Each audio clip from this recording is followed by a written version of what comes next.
Hey, I'm Serenity and this is my channel and welcome back to another cake decorating video. It's Libra season, so we're going to be decorating a cake in honor of, well, me. I'm Libra. So let's get into it. To start, we're going to crumb coat and stack our cake, so I'm actually using pumpkin layers and maple cream cheese frosting. This combo is elite for fall, but between each layer, I'm just doing about 1 inch of frosting, then placing the next layer on top, filling what I call the seams, so which is where each layer meets. And then I'm doing a pretty thick crumb coat because I'm trying to use up all of my maple frosting before I go in with my Russian buttercream frosting. So the crumb coat is literally just to trap our crumbs in, and you want to get this as smooth as possible because this is your base for all your decorations. Once I'm satisfied with this layer, I'm going to pop this into the freezer for about 15 minutes till it sets. Now we're going to go in with what I call the top coat on our cakes. I always do the crumb coat in white, and then the top coat is like the final color of the cake. So for this one, we're doing a light blue color, which is the color of Libra, and I'm just piping about every inch or so all around the cake, smoothing that out, and then making the seam to where the cake meets the board nice and structured so there is no gap. The extra frosting goes on top of the cake, and you're just smoothing this. It doesn't need to be perfect with an offset spatula. We're going to plop that into the freezer so this coat hardens. Then we're going to smooth it with an offset spatula scraper that we have dumped into a hot pot of water. That way this coat can become nice and then wipe our board using a wet paper towel. Now onto the actual fun part of the cake, the piping. So starting with a medium-sized shell tip, I am just going to go around the top lip of our cake before going in with a 6E, which is the largest shell tip, and lining the middle. That outer shell adds an extra length of dimension for me. I really love that, doing that right now. Then inside the larger shell tip, we're going to go in with the smallest size, which is a 16, and just repeat these steps. And then using that same 16 tip, I'm going to do shells all around the top of the cake, which I call this like the upper lid of your cake, if that makes sense. That way it looks nice. Going in with that 6B tip to the bottom of the cake, going all the way around, and then again that 21 tip right on top of that, layering it to give us some dimension. Now my biggest tip for perfect swoops is to cut a reusable lid down to like 1/3 of the size and use that all the way around your cake. So for 6-inch heart cakes, I like to do 6 swoops, and then for 8-inch, 8 swoops. But that way it has this outline, that way all your swoops are symmetrical. So using our 16 size tip, I'm just doing these like squiggles up and down all the way around the cake. I really like this technique. It's really easy to do and it gives a lot of dimension. It kind of gives Cinderella. And using that 16 tip, we're going around the bottom edge again. The thing with vintage style heart cakes is the more you add to them, the more layers and more piping you do, the better it looks. So I like to bring a lot of dimension. And my favorite type of piping tip to use on these cakes are the shell tip, and you're just kind of like how you put your toothpaste on your toothbrush, just a little pressure and then release, little pressure and release, kind of overlapping them just slightly. Now this is a Libra cake, and Libras, we love jewelry, we love jewels, we love luxuries. So I decided I'm gonna waste 2 hours of my time, and I'm absolutely gonna put a sprinkle that is pearly iridescent, kind of reminds me of opals, which is our birthstone, between each and every little shell I've piped on this cake. But I'm also going to do a rope of pearl sprinkles. So for this, I'm just using a number 3 round tip. You pipe a little bit at a time, and then you put each sprinkle on with a pair of tweezers. This took forever, but it really adds a lot of dimension, a lot of character to the cake, and especially since we're doing monochromatic, it was really, really pretty to look at. Finally, to finish my vintage piping, I'm using that number 5 tip that I used to pipe the pearls on, and just doing these like little dots all the way around, going in with our 21 shell tip again to connect each of the swoops together with a shell on top and a shell on bottom, and filling the center with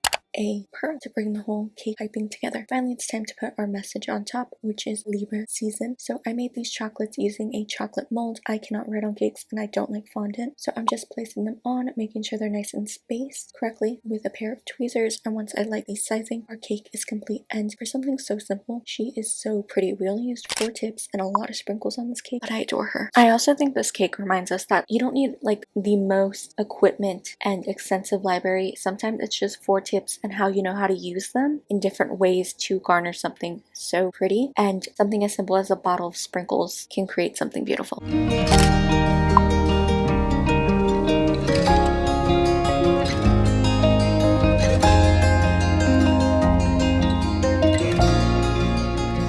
This is our completed cake. If you liked it, or if you are a Libra, don't forget to like, comment, subscribe. All my socials are linked down below. And in honor of it actually chaos being a Libra too, the picture of the day is this picture. Alright, love you, minute kisses, don't think stupid, and I'll see you next time. Bye. I know you told your friend you're not okay, and tell me what's wrong and why you never said you felt that way.